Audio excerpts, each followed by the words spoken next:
نبی پاک علیہ السلام ایک مریض کی عیادت کے لیے گئے. حضرت سعد بن ابی وقاص صحابی رسول، عرض کی انہوں نے حضور صلی اللہ علیہ وسلم کی بارگاہ میں، میرے پاس مال ہے، میں چاہتا ہوں اللہ کی راہ میں. فرمایا بچوں کا؟ تو حضور وہ تو سارے امیر ہیں، سب کے پاس مال ہے، سب کے پاس ہے، اب میں چاہتا ہوں میں دے دوں اللہ کی راہ میں. آپ صلی اللہ علیہ وسلم نے فرمایا نہیں، ایسا نہیں کرو، اس طرح نہیں کرو، تم کچھ حصہ دے دو، وصیت کر جاؤ. یہ ایک آپشن دے دیا. حضور اسلام کی ایک حدیث ہے، جس آدمی کے پاس وصیت کے قابل کوئی مال موجود ہے، 2 راتیں بھی نہیں گزرنی چاہیے مگر وہ اپنی وصیت لکھ دے اس کے حوالے. یہ بھی اہمیت کے طور پر، وصیت کی اہمیت کے طور پر یہ بیان ہے. اللہ نے جب وراثت کے احکام بیان کر دیے، اب وصیت والا وہ حکم ہلکا ہو گیا، یعنی وصیت والے اس حکم میں تخفیف آ گئی، تخفیف فرما دی گئی. لیکن ابھی بھی اس کا حکم مستحب درجے تک موجود ہے. بعض وصیتیں واجب درجے تک کی بھی ہوتی. تو نبی پاک علیہ السلام نے فرمایا کہ بچے ہیں تو آپ کچھ حصہ وصیت کرو.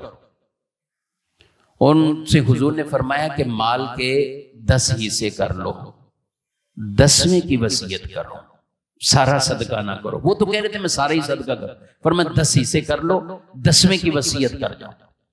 وہ پھر کہنے لگے نہیں حضور، میں چاہتا ہوں آدھا کر جاؤں، 2/3 کر جاؤں، مجھے آپ بتائیں. یعنی ان کے دل میں بھی یہ تھا کہ میں اللہ کی راہ میں صدقہ کروں، بچے بھی امیر، سب امیر ہیں.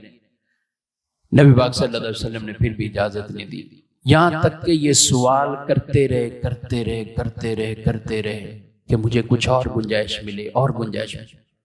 تو پھر 1/3 کی اجازت دی آپ صلی اللہ علیہ وسلم. 1/3. اب یہ 1/3 وصیت کرنا یعنی اپنے مال میں سے 1/3، یہ ہر مسلمان کو یہ حق حاصل ہے کہ اپنے مال میں سے اپنے مرنے کے بعد اگر وہ کوئی اچھی وصیت کر جاتا ہے کہ اس کے ذریعے یہ چیزیں ہو جائیں، تو یہ اس کو رائٹ حاصل ہے، اس سے زیادہ کا نہیں. اور اگر کسی کا مال ہی اتنا تھوڑا ہے کہ یہ وصیت کا مال نکلنے کے بعد بچے ہی محتاج ہو جائیں، تو پھر اسے چاہیے کہ وصیت نہ کرے، پھر وصیت نہ کرے.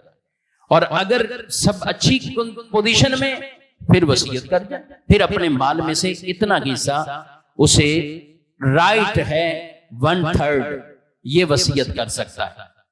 1/3 اس سے زیادہ کی جائز نہیں ہوگی کہ اس سے زیادہ کی، ہاں کوئی زیادہ کی کرتا ہے، سارے بچے بالغ ہیں اور وہ اپنی رضامندی سے اسے نافذ کر دیں، پھر شرعاً اس کی اجازت ہو جائے گی.